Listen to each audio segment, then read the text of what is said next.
Hey there. So I just wanted to talk a little bit about my Uncle Paul and share some memories. So my first memory of Uncle Paul was at his house in San Bernardino. I was probably around 8 years old, and he was in his office. He used to have a room facing, I think, south, where he worked. And as far as I remember, that was the first time that I ever went to his house. Maybe the only time. I don't really remember.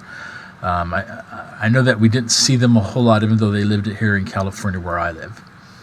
While I was in his office, he had these troll dolls. I don't know if you remember those troll dolls with the wacky hair and all that. They were real popular. And he had these troll doll heads that were on pencils. And he gave me a couple of those. And so the troll dolls were certainly something that captured my interest about him. But you know, there was a love that projected out of his spirit that inspired me. He had a passion for Jesus, and he had freedom in pursuing Jesus, and that was something that I could recognize. And so I saw that in my Uncle Paul. I hadn't seen that in anybody else, and in fact, since those early years in my life, I really haven't seen it at all in very, very, very few Christians at all. I mean, maybe, I think I've seen it a couple times, but it's very rare to see that anointing or that presence of the peace of God kind of protruding out of somebody. And a lot of times, at least for me, I can look in someone's eyes, I can see it. I don't know about other people. So I hadn't seen that in anyone else, and I wanted that. And that was like my first memorable encounter with my Uncle Paul. So my next impactful encounter with Uncle Paul was at my grandparents' 50th anniversary. My grandparents, Hendricks. I was an awkward teenager. I had hair down to here, and I had pimples. I had braces. I had these thick glasses. I used to have glasses. And they turned dark in the sun. And they looked horrible. And all the photos I have, you know, back then it was kind of still groovy. And I had this real long sleeve kind of 70s shirt. And, you know, it looked horrible. And I felt horrible, unfortunately. I had really been struggling in my life at that time. I felt unloved. I had endured many years of victimization through the educational system and elsewhere. And I felt out of place at that reunion. So I went up to him, I talked to him, and I think the fact that even though I hadn't seen him for a long time, it was like nothing had passed. It gave me a sense of confidence, because here was somebody who didn't change, who was the same that he was, same way he was last time I saw him as he was that day. And I hadn't seen that a whole lot in other people. Usually people would say this and do this and then be something totally different next year or something. So it was quite a few years later that Uncle Paul did something that would impact me and my future and every decision I'd make about my relationship with God into my present. You might be thinking, well, what was that? Well, it was something that seemed really, really controversial at the time. I remember my mom kind of like freaking out about it, and family members just kind of like, what's he doing? And what he did like the Beverly Hillbillies. You remember the Beverly Hillbillies TV show? Maybe that's before your time. You know, that black and white TV show where they were in Oklahoma or somewhere, and they packed up and they moved to Hollywood and Beverly Hills or something. I think they're actually from Texas because they found oil. Well, he kind of did something different. He was here in California, but he packed up and he moved his family to Oklahoma. And that was something he had felt God leading him to do, and he felt, you know, that conviction inside. This is what I need to do. This is what the Holy Spirit's calling me to do. And so he gave up his pastorate. He had friends and family here. And he went and he took a job as a bus driver. And so, you know, I would hear things because my mom was a talker. So I'd hear, you know, things that she was talking about. And it sounded like they had kind of a hard time back in those days. It must have been a big change. I mean, it must have been really hard driving bus. I think it was for school bus. And I used to work with kids, so I know exactly what that's like. That would have, a school bus driver, that must have been a nightmare. But, other than Elijah in the Bible and Abraham, I hadn't seen any of that kind of faith before, where somebody felt led to pack up your family and move across country. I mean, my grandfather did that as a pastor, but he never, my grandfather, Lewis Hendricks, but he never took a bus driving job to get somewhere. And so that, I think that's kind of significant. I mean, this was kind of like the Elijah thing. I mean, after God had Elijah slay the prophets of Baal, and Jezebel got mad at him and threatened to kill him, killed all the prophets, Elijah ran, and God told him to go, live by this stream. So he lived there for a while, and then from the stream, God told him, go to the city, and you're going to meet this woman and her son, and stay with them. So I hadn't seen that kind of thing before until Uncle Paul, and I haven't seen that a whole lot since then.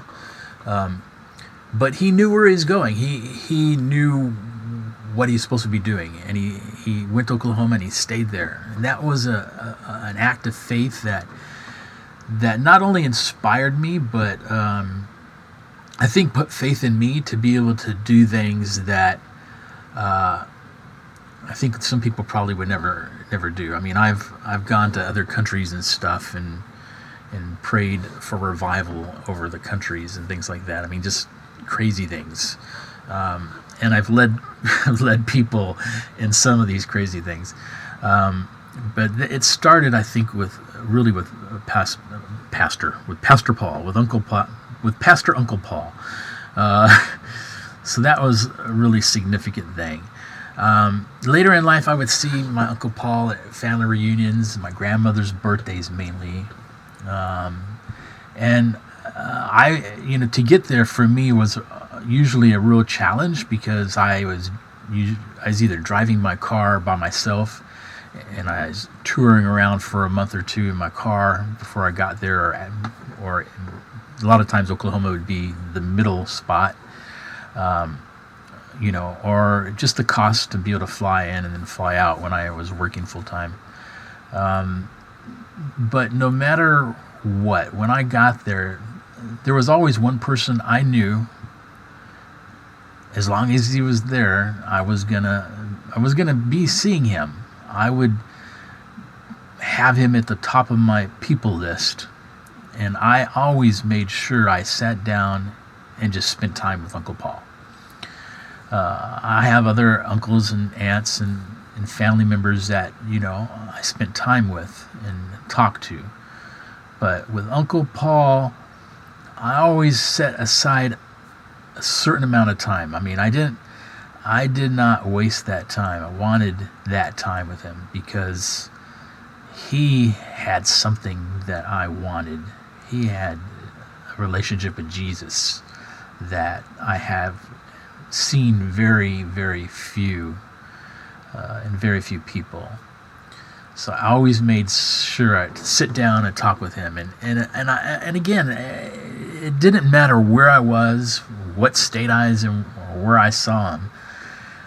It was always like no time had passed. And I think something that's really awesome, and just kind of came to my mind even as I was talking right now, was his smile. When he saw me, he always smiled. I don't know why.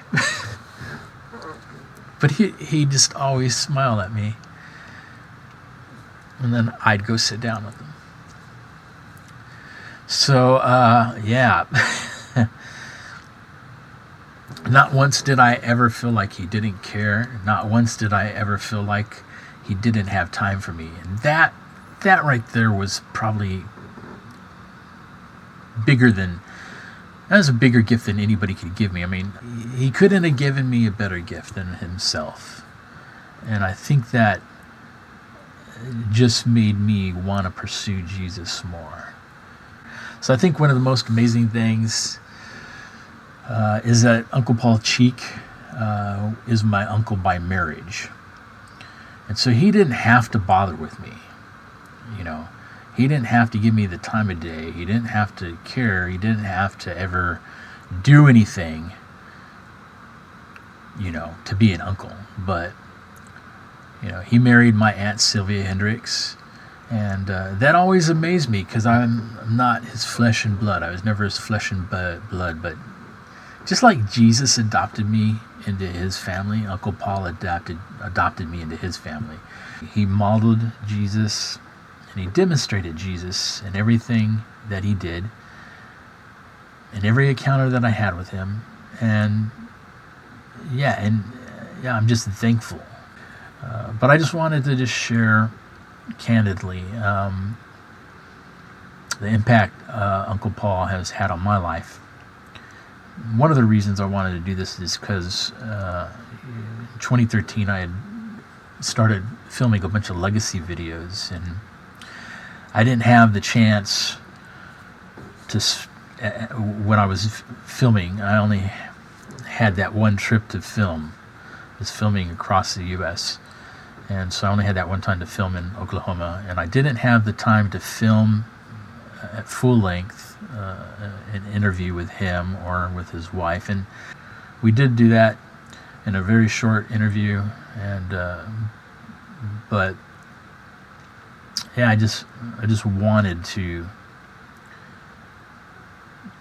go on record as for the legacy of Paul Cheek, of what kind of man he was, just to other people.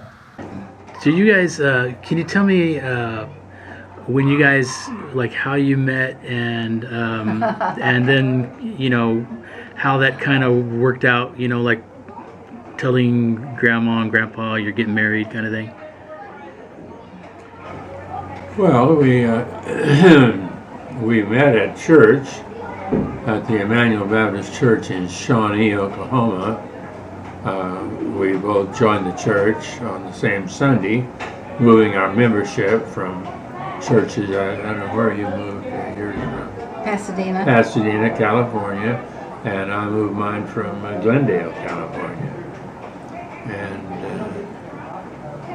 so then we met as new members. We both then met and began our friendship. So we stood together in line. It's a line of fellowship, Christian fellowship. The right hand of Christian fellowship. Everybody there gave us the right hand. And so we gave each other our hand. Yep, we did. Oh, Paul always tells us real funny, but now he's tired. Well, we met, so everyone went around shaking hands with us, and so when it was over with, well, he turned to me and he said, well, I need to get acquainted with you. My name is Paul Cheek. And I said, my name is Sylvia Hendricks. And then he just didn't know what else to say after that. And so his uncle came up and he said, oh, I know this girl and I know her family and I know all about them. And so then he came and helped Paul to know exactly what to say. And so right after that, Paul asked me for a date. And most of our dates were going to church, and we started ministering together at church. And we had a group at night that we led together. And then we've just worked together ever since. And we've been married 63 years now. He's been ordained 63 years. And we've just helped each other in the ministry. I help him, so we're still helping one another as ministers. And so he was going to be in the ministry, and so we just decided we were meant for each other. Well, okay. Thank you very much. All right.